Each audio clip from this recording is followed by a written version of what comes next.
Now that it's over, I'm here to tell you that yes, this Pelican season was a disappointment, but not for the reasons you might think. It's Friday's episode of Locked On Pelicans. Let's go.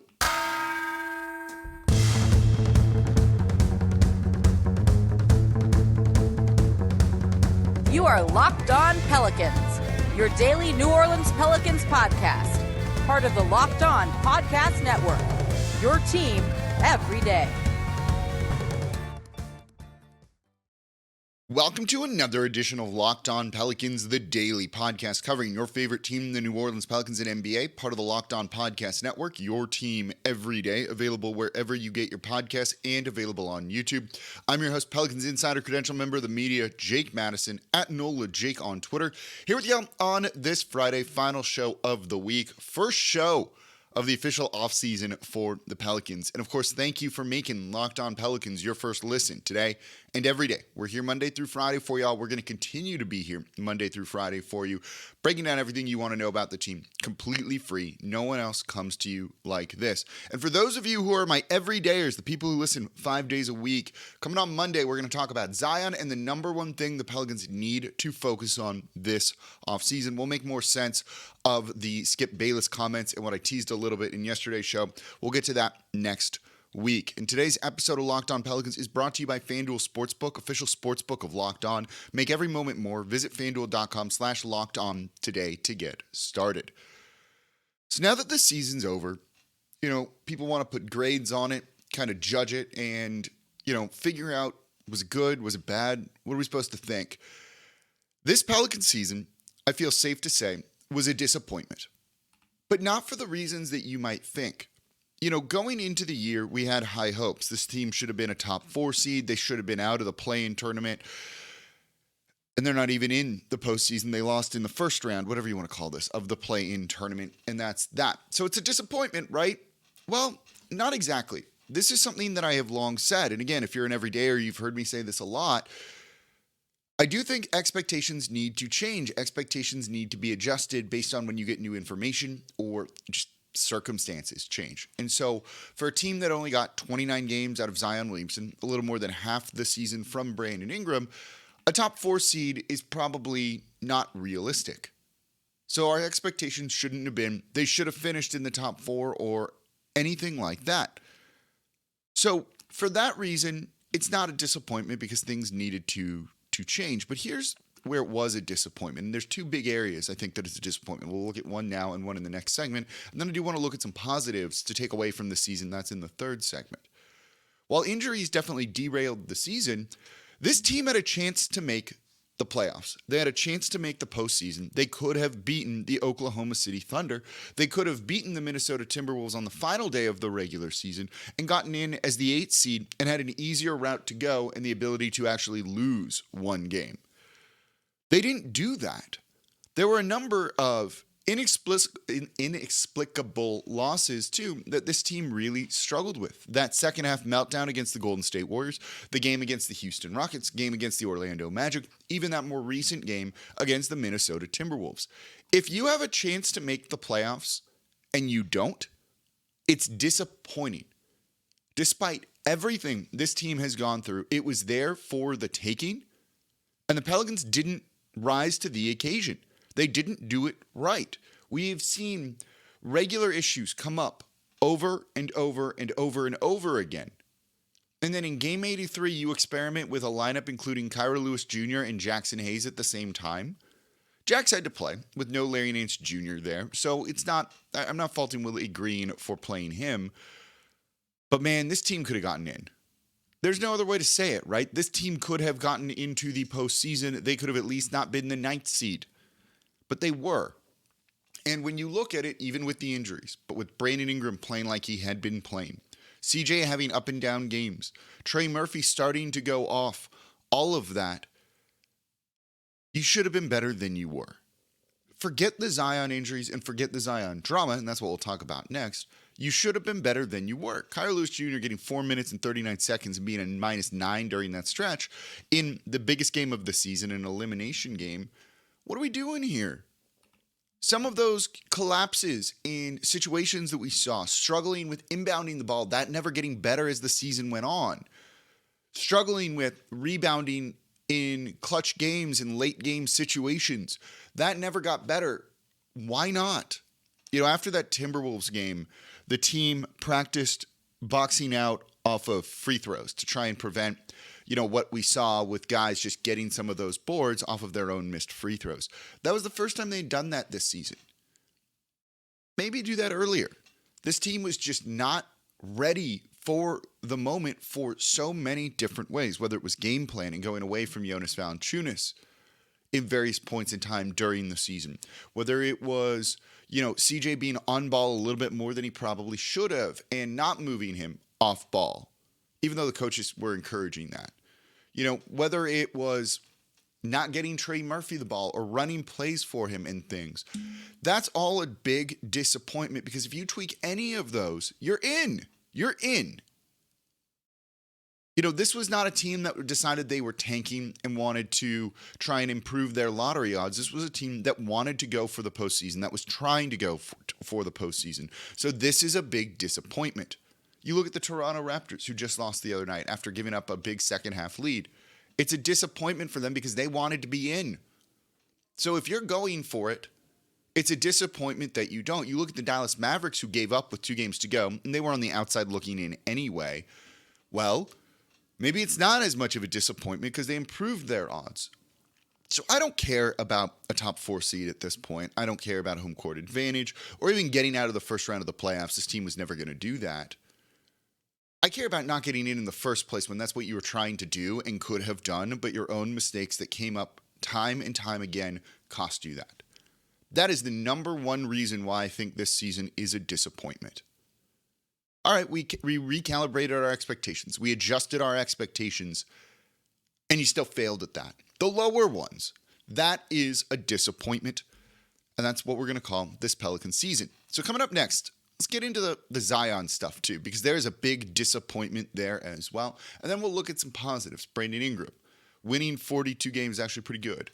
Herb Jones, Trey Murphy, that's all coming up here later in today's episode of Locked On Pelicans. Before we do that, though, today's episode of Locked On Pelicans is brought to you by Nissan's most electric player of the week. It's Brandon Ingram. In an elimination game, in every elimination game he's played so far, he does well.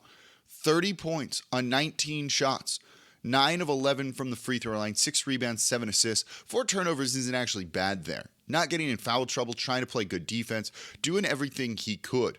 Whether it was driving to the basket, whether it was hitting that mid-range jumper, all of the things he's known for. It's like the all-new, all-electric 2023 Nissan Ariya. Electric, brilliantly fierce, fiercely elegant, stunningly powerful, elegantly powerful. All of those things describe Brandon Ingram. And the 2023 Nissan Ariya packs pin-to-your-seat power and premium intelligence all-in-one EV. The all-new, all-electric, 2023 Nissan Ariya, the EV for people who love to drive. Shop now at nissanusa.com. And thank you for making Locked On Pelicans your first listen today and every day. We're here Monday through Friday for y'all, breaking down everything you want to know about this Pelicans team. And we're going to be doing it this offseason as well. We are not slowing down. We're still going to be 5 days a week. And we're going to cover all of the topics that you want to hear. Who stays, who goes, what changes need to be made.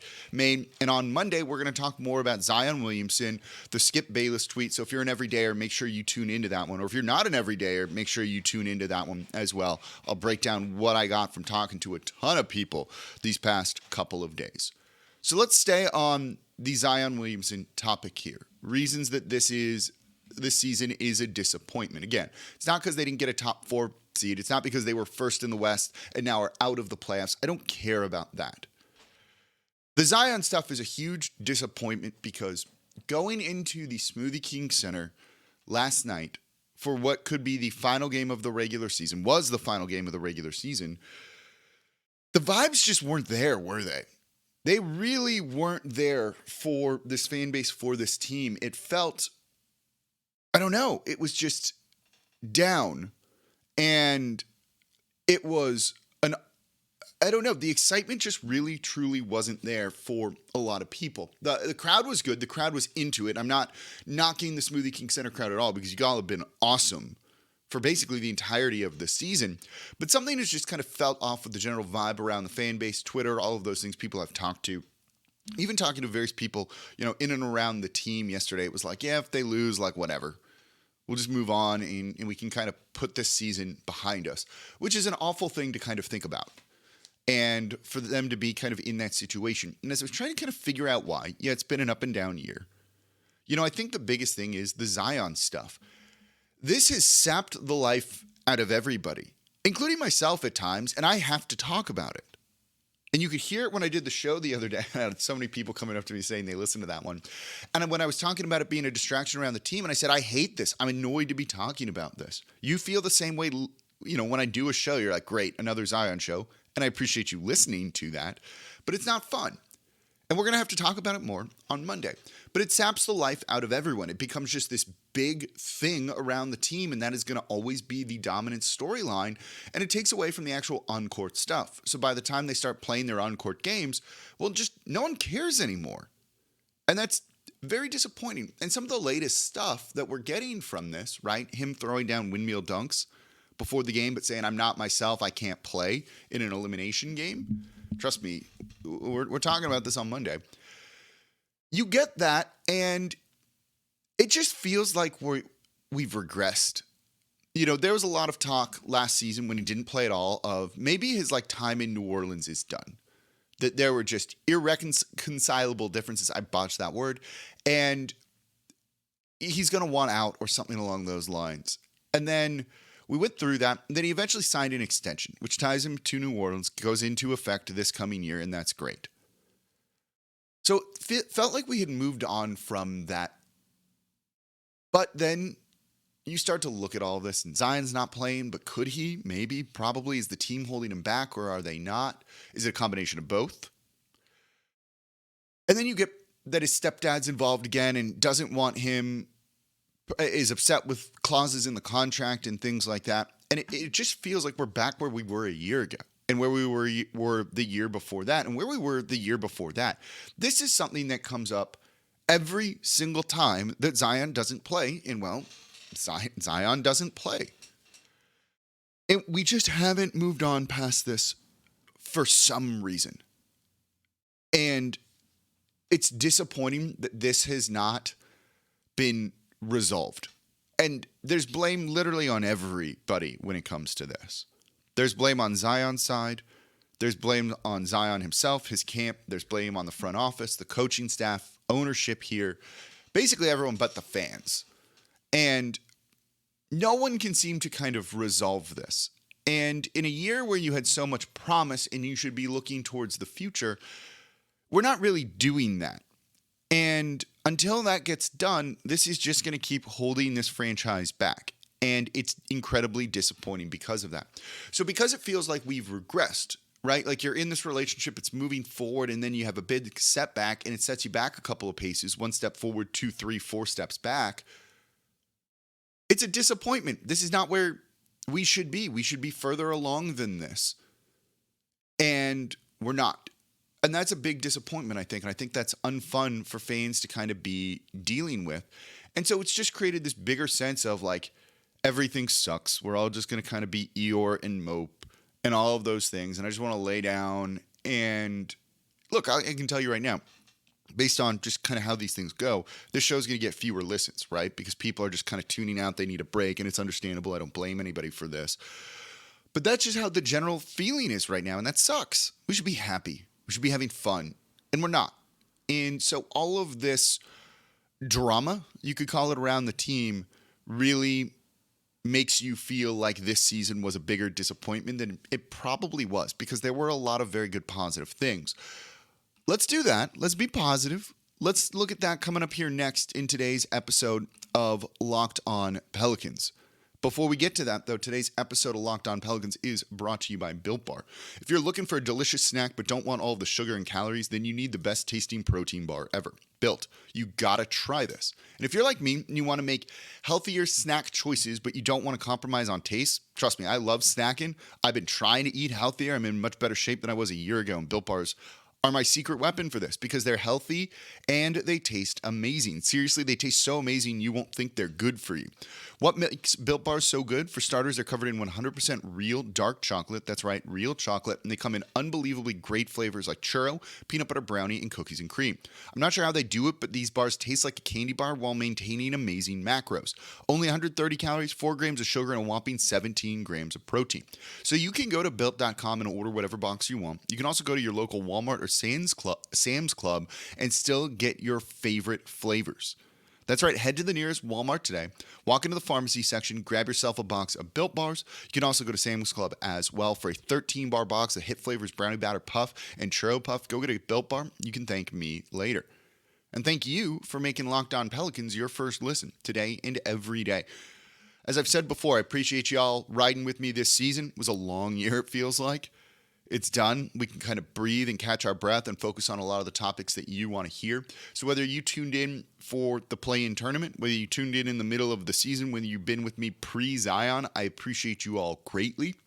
And for those of you who listen every single day, my everydayers, y'all are awesome. We got a lot more great stuff to come. So subscribe wherever you get your podcasts. Tell a friend about the show. Number one thing you can do to support the channel, comment down below on YouTube and try and make sure you're listening every day. So let's keep talking about this season. I laid out 2 big reasons why I do think this season was a disappointment. But there are positives. Let's end on a positive note. It's a Friday. It's the weekend. Let's be a little bit happy here. Winning 42 games for this team to go 42-40, a winning record, is pretty impressive, all things considered. The 2 things we just talked about, this Pelicans team almost self-sabotaging themselves in a way, the Zion injury stuff and everything that kind of comes from that, the BI stuff with it too, not making a big move at the trade deadline, they still won 42 games. It's a winning record, above 500.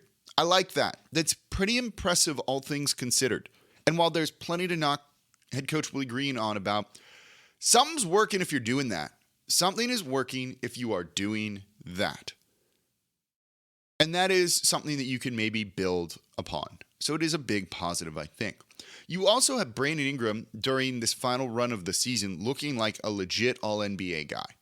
This is the best basketball that he's played of his career, very easily. And this is a guy who has been remarkably consistent for the past 4 seasons. He just put up a career high in points per game. He just put up a career high in assists per game and nearly matched his career high in rebounds per game, about half a rebound off per. He also shot 39% from 3 on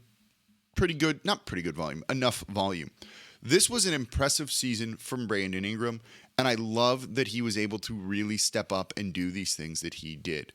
Over the final 13 games of the season, 29.2 points per game, 8.2 assists, 6.6 rebounds. He shot 40.5% from 3. Got to the line 8 times per and shot it at 91% from the free throw line. 3.5 turnovers per game. Those are superstar level numbers.